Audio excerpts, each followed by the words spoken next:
Hello friends, কেমন আছো তোমরা সকলে? ভগবানের আশীর্বাদে আমি ভালোই আছি। আমি মৈত্রী, তোমাদেরকে আমার চ্যানেলে স্বাগত জানাই। লাস্ট আমার চ্যানেলে আমি 2025 সালে বরোদায় থাকা দুর্গাপুজো স্পেন্ড করার সপ্তমী অবধি ব্লগ তোমাদের কাছে এনেছিলাম। আজকের যে ব্লগটা সেটা হচ্ছে অষ্টমীর ব্লগ। আমরা অষ্টমীর দিন সকালবেলা স্নান করে তিনজনে মিলে নতুন জামা পরে শানমিকে খাওয়া দাওয়া করি আমাদের বাড়ির কাছের যে প্যান্ডেলটা তোমাদের বলেছিলাম সেখানে চলে এলাম অঞ্জলি দেওয়ার জন্য। তো অষ্টমীর দিন বুঝতেই পারছো প্রচুর ভিড় ছিল, খুব আনন্দ হচ্ছিল, মনে হচ্ছিল যেন আমরা আমাদের বাড়িতেই রয়েছি। এই এত লোকজন দেখে বেশ মজাই লাগছিল। আর শানবি ঢাকের তালে তালে তার বাবার সাথে বেশ নাচছিল।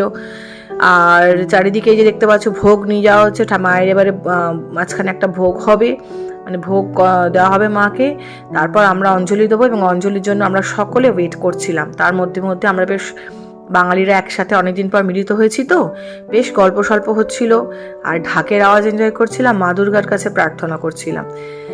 অষ্টমীর দিনটা বলতে নিয়ে আমরা বেশ ভালোই কাটিয়েছি।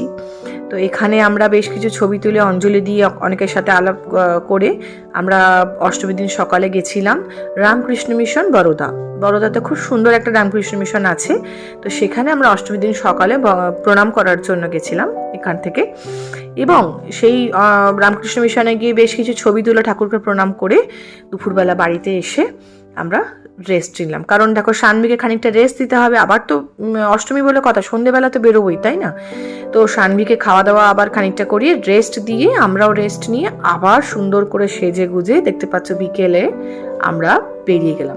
বিকেলে আমরা আলকাপুরীতে আমাদের বাড়ি থেকে খানিকটা মানে 20-25 মিনিট লাগে, সেই ডিস্টেন্সে একটা বেশ ভালো দুর্গাপুজো হয় বড়, এবং সেখানে প্রোগ্রামস হয়, অনেক বাঙালি স্টলস বসে, সেখানে আমরা গেলাম।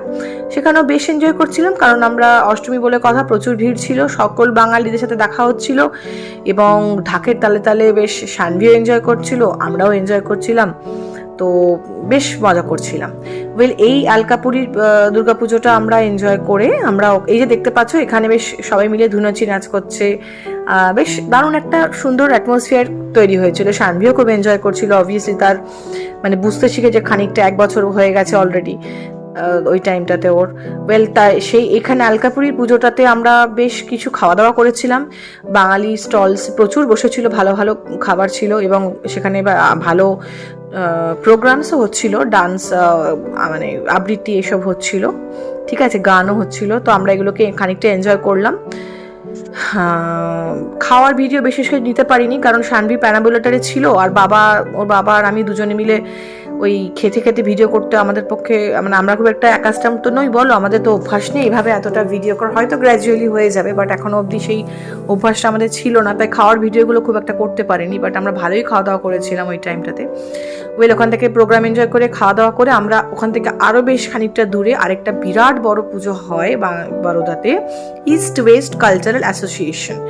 এটা হচ্ছে, ওটাও বাঙালিদের বিরাট বড় একটা অ্যাসোসিয়েশন, বেঙ্গলি অ্যাসোসিয়েশন। তো এখানটাতে দেখতেই পাচ্ছ দারুণ ঠাকুর হয়েছে এবং দারুণ প্যান্ডেল, বিরাট বড় মাঠ, প্রচুর বাঙালি স্টলস এবং প্রচুর ভিড়। অষ্টমী বলে কথা, দারুণ লাগছিল, কারণ আমরা ভীষণ এক্সাইটেড ছিলাম, কারণ সেই দিনকে ওখানে অন্বেষা এসেছিল কলকাতা থেকে গানের প্রোগ্রাম করার জন্য।